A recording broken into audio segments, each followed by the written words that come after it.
I don't know if you've ever noticed, but somehow God has a way of blessing and grooming you and I through relationships that He ordains for our lives. Relationships that make us abstain today than we were yesterday. So every now and then, you and I ought to just think about the people that God has blessed us to be in relationship with, and just lift up our voices to Him and say thank you. I am a blessed man. I am a blessed man. I was and I am blessed with parents that loved me dearly. One of them is still alive, and she still loves me. Who sacrificed for my education. Who dragged us to church every week. Particularly my mom. They trained my mind. And when necessary, not caring where, they disciplined my behind as well.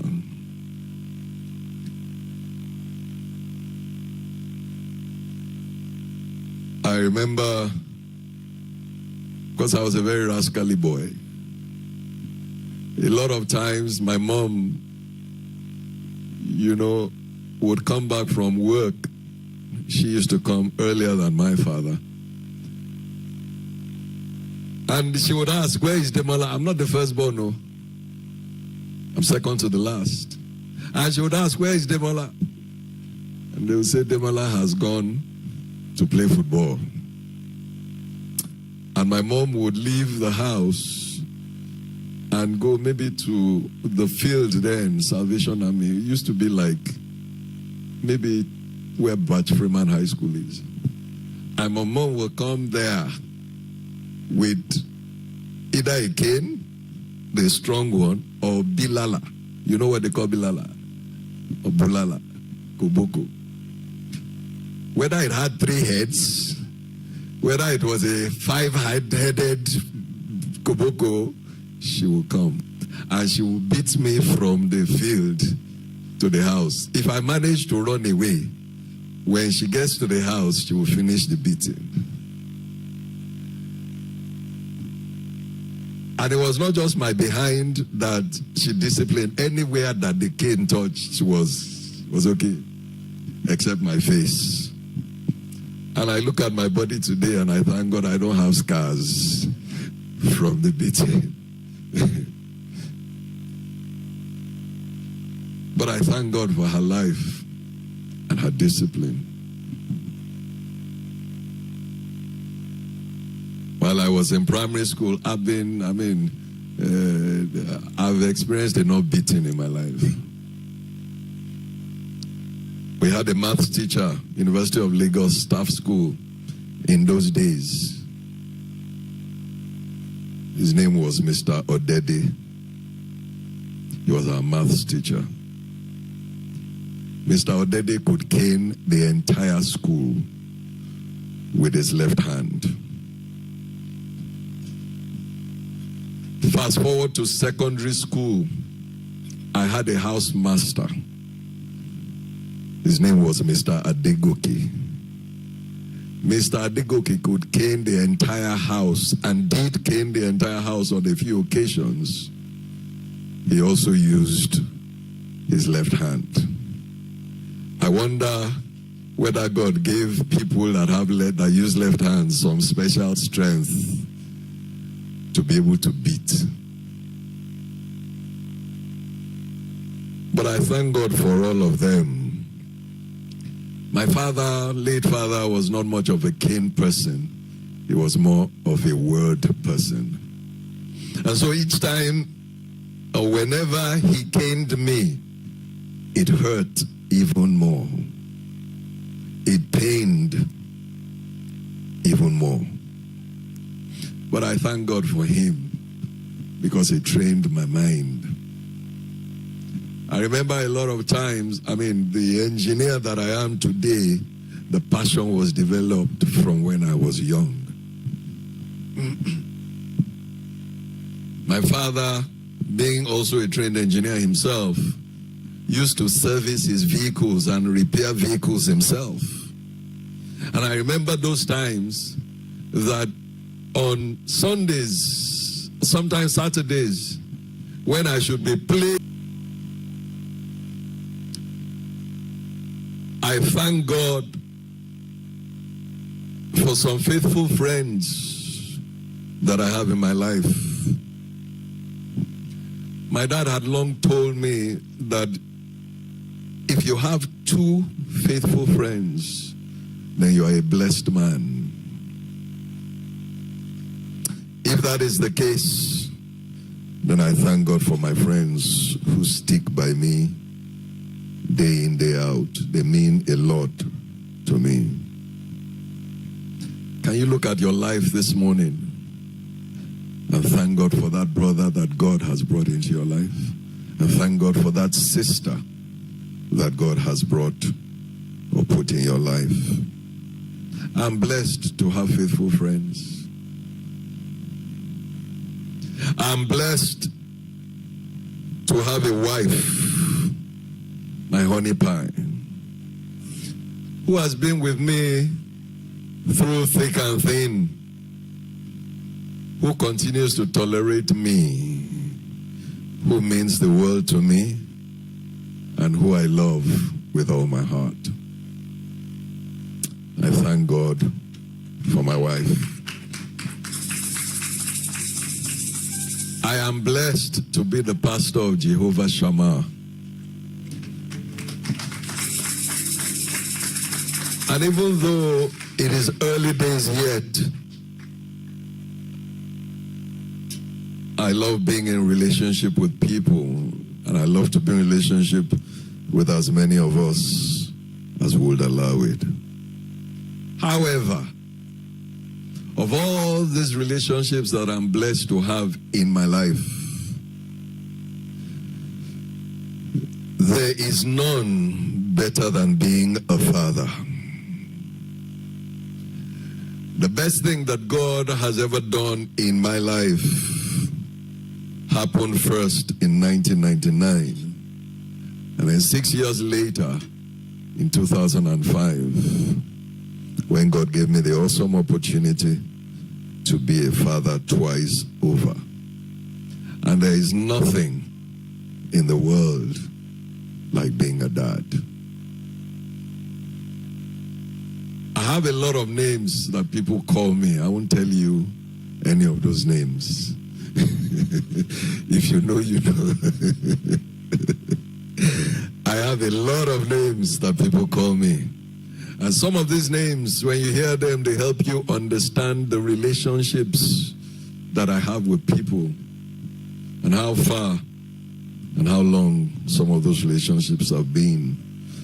But of all the names that I'm called by so many people, the best name is the name that only 2 people in this world can call me.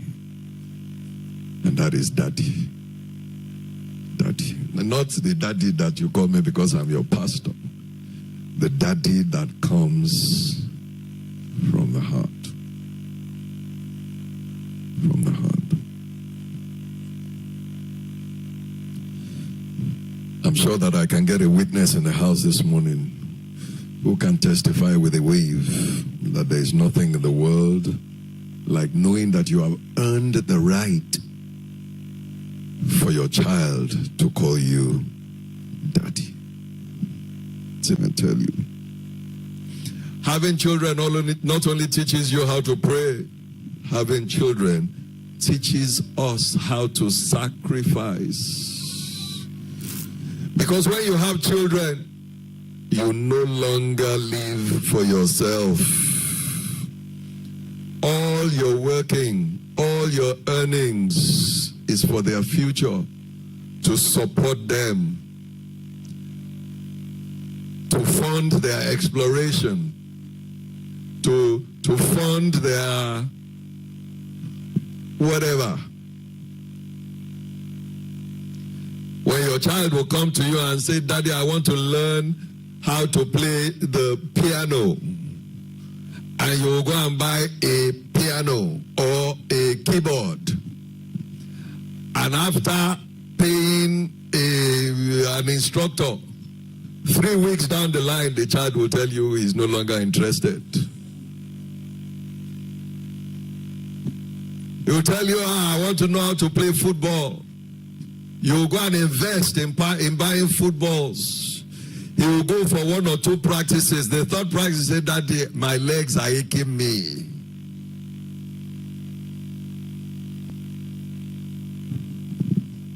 And there's nothing you can do about it.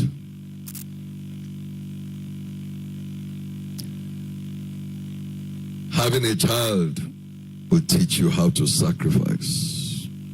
But not only does having a child teach you how to sacrifice, having a child will also teach you how to forgive. Because inevitably, from time to time, your children will break your heart.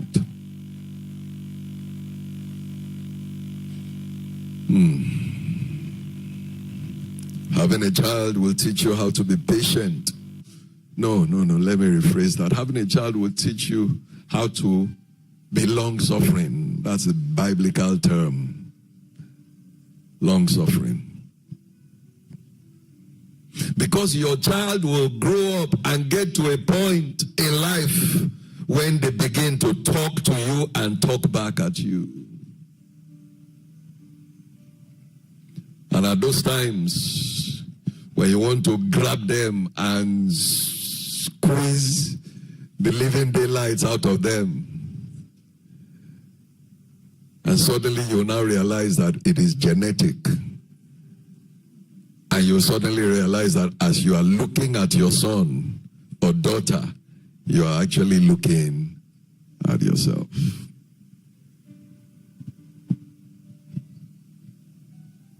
Being a dad is hard. Fathering a child is easy. But being a father to a child is another kettle of fish entirely. A whole lot of men can step up to being a father or the father of a child, even though these days you get as a B. But fathering requires another level of manhood entirely. Another level entirely. There is no formula for raising children. They don't come with instruction manuals.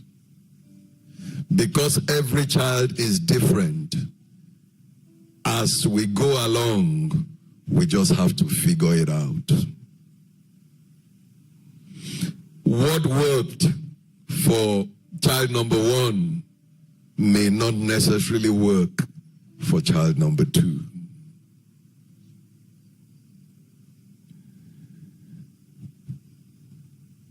And so we need the help of God to train up our children in the way that they should go. It is like cooking jollof rice. If you call 4 people, they may have 5 different recipes for cooking jollof rice. The end result is jollof rice. But the mode and the manner and the style in which A does his own or her own is different from the way in which B does his or her own. Some people may use the stock from ram meat to cook their own jollof rice. Another person will use the stock from cow meat. At the end of the day, you will still get jollof rice, but the tastes are different. However, whether A uses ram meat or goat's meat stock or whatever, and B uses fish stock, there are still some common ingredients. Do we agree? You need to have rice.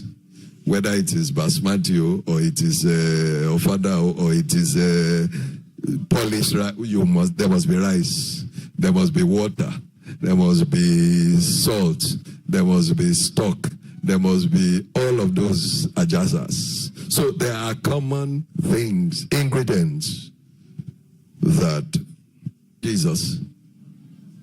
Are you sure?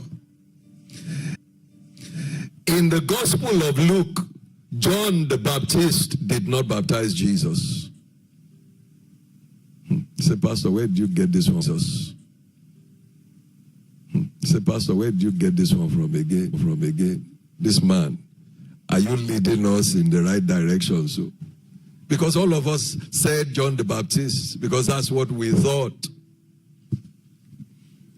In the Gospel of Luke, chapter 3, I believe verse 20 or so, thereabouts, John had been put in prison before Jesus was baptized. But in Matthew chapter 3, the Bible says John was the one that baptized Jesus.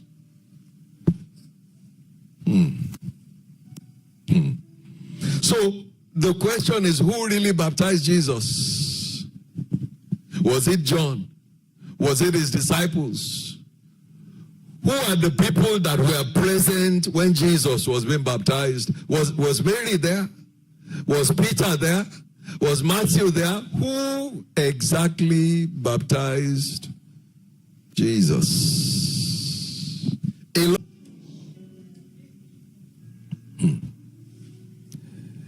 If it involves your son, if it involves your daughter, being a godly father means that you always show up.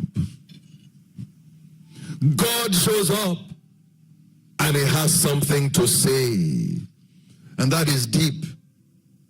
Let me take it a bit deeper. Because for 400 years, God was silent. The last public declaration of God came through the prophet Malachi 400 years before the birth of Jesus. Please stay with me this morning and hear me well. So for 400 years, God had nothing to say. For 400 years, God had no word for Israel. For 400 years, God did not speak to a prophet.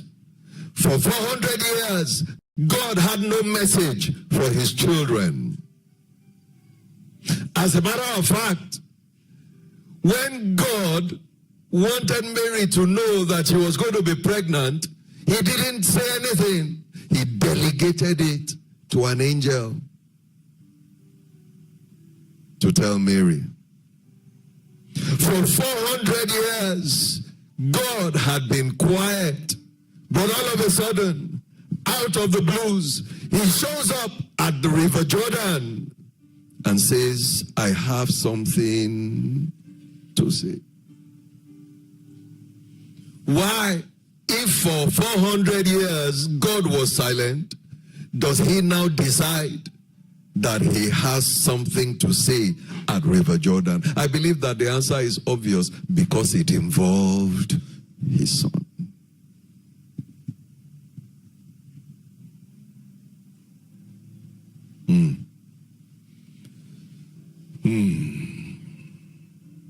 So God was saying to himself,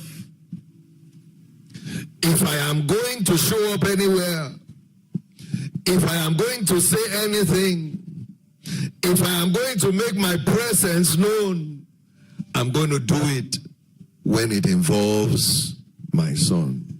Because real dads show up when it involves their children. God showed up. He didn't tell Gabriel to go like he did to Mary. He didn't say, well, Mary will be there, so let me leave it to her. He didn't say, Jesus has a stepdad, Joseph, let me leave it to him. No, he shows up by himself. It doesn't matter what your relationship is with anyone else. If it has to do with your child, you're supposed to show up. It is called the ministry of presence, because it's your showing up that distinguishes a father from a baby papa or a baby daddy. By the special grace of God, except I was ill, and those times are very, very few, or except I was out of the country or out of town, there was nothing that I did not show up for my children in school. Both of them. And they were not, their school was not in Lagos. In fact, for my daughter, when I got to Ibadan, I had just started another journey to her school. But we showed up. Open day, PTA, visiting, we showed up.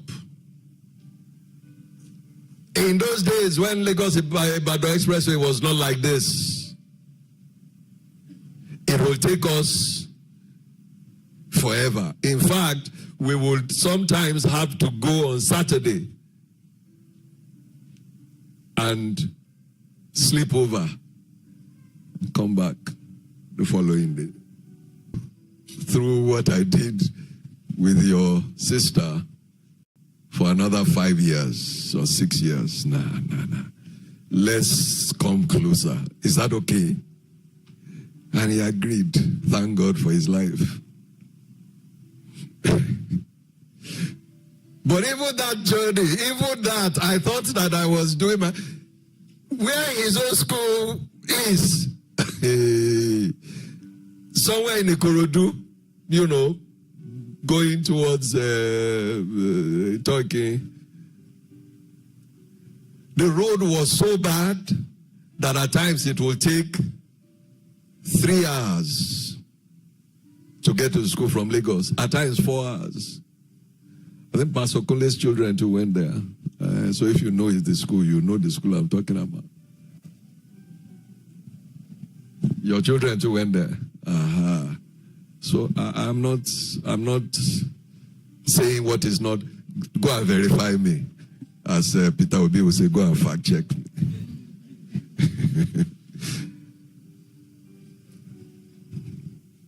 But we showed up.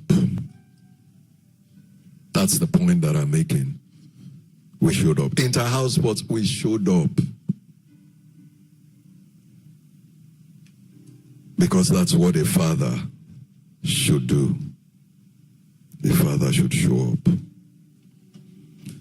Because something happens when children know that daddy is walking through the door.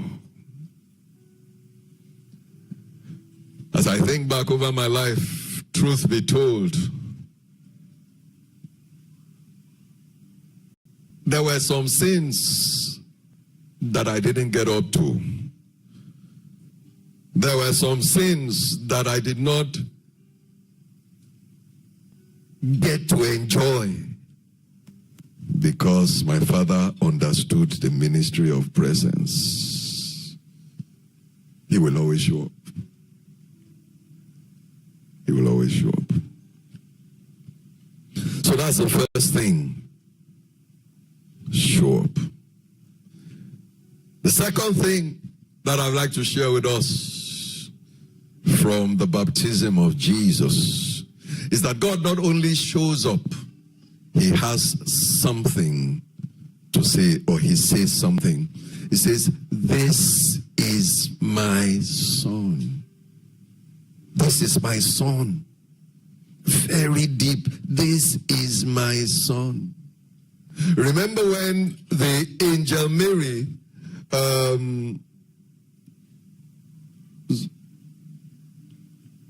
when the angel tells Mary, rather, Luke 1, that she was going to, carry, sorry, my thought just got, when the angel told Mary that she was going to carry the pregnancy of Jesus, the angel prophesied several things to her. But one very important thing that the angel said to Mary, Luke 1 verse 35, very, very important. He said, the angel said to Mary, and he shall be called the Son of God. Very important. And he shall be called what? The Son of God. Gabriel was saying, in other words, people are going to see him.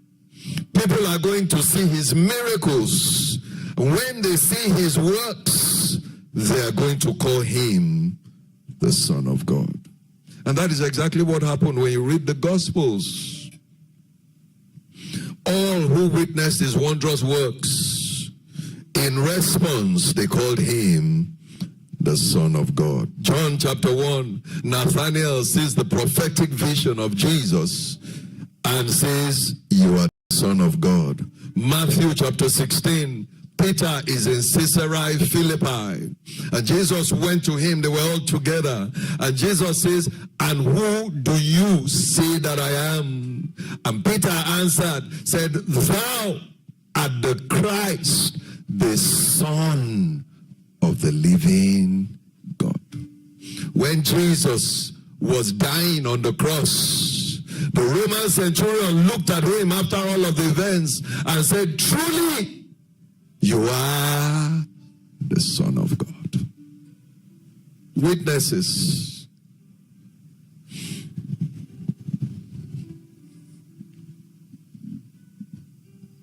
But before Peter knew, before Nathanael said it, before the Roman centurion identified it, God shows up at River Jordan and is the first one to call Jesus the Son of God. God sees in his same, the wilderness experience.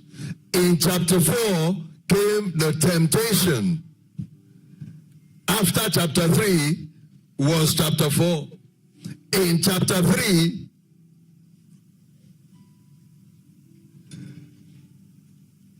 Jesus is baptized. In chapter 4, he is tempted by the devil.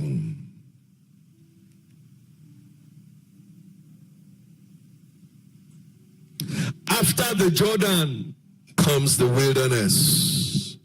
After the baptism comes the temptation.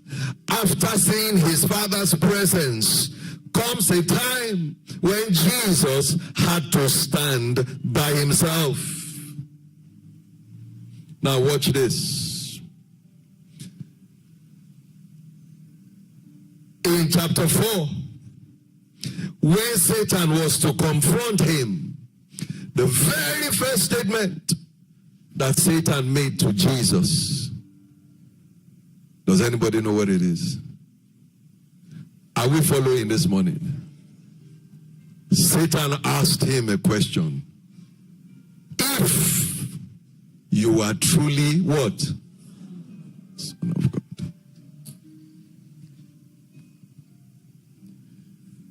Satan was asking Jesus if he knew who he really was. Oh, I hear Jesus saying to him, oh, Satan, you did not hear chapter 3. You were not there. But in chapter 3, my Father had told me who I am. In preparation for you coming to ask me if I know who I am.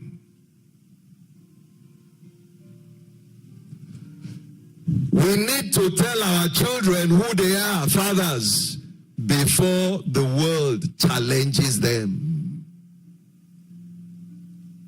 We need to let them know who they are before they enter into the wilderness.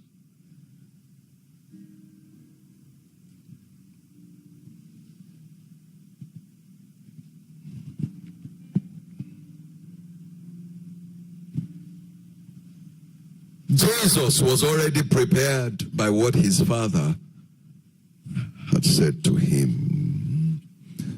By speaking his possibility, by seeing his potential, God had prepared his son for the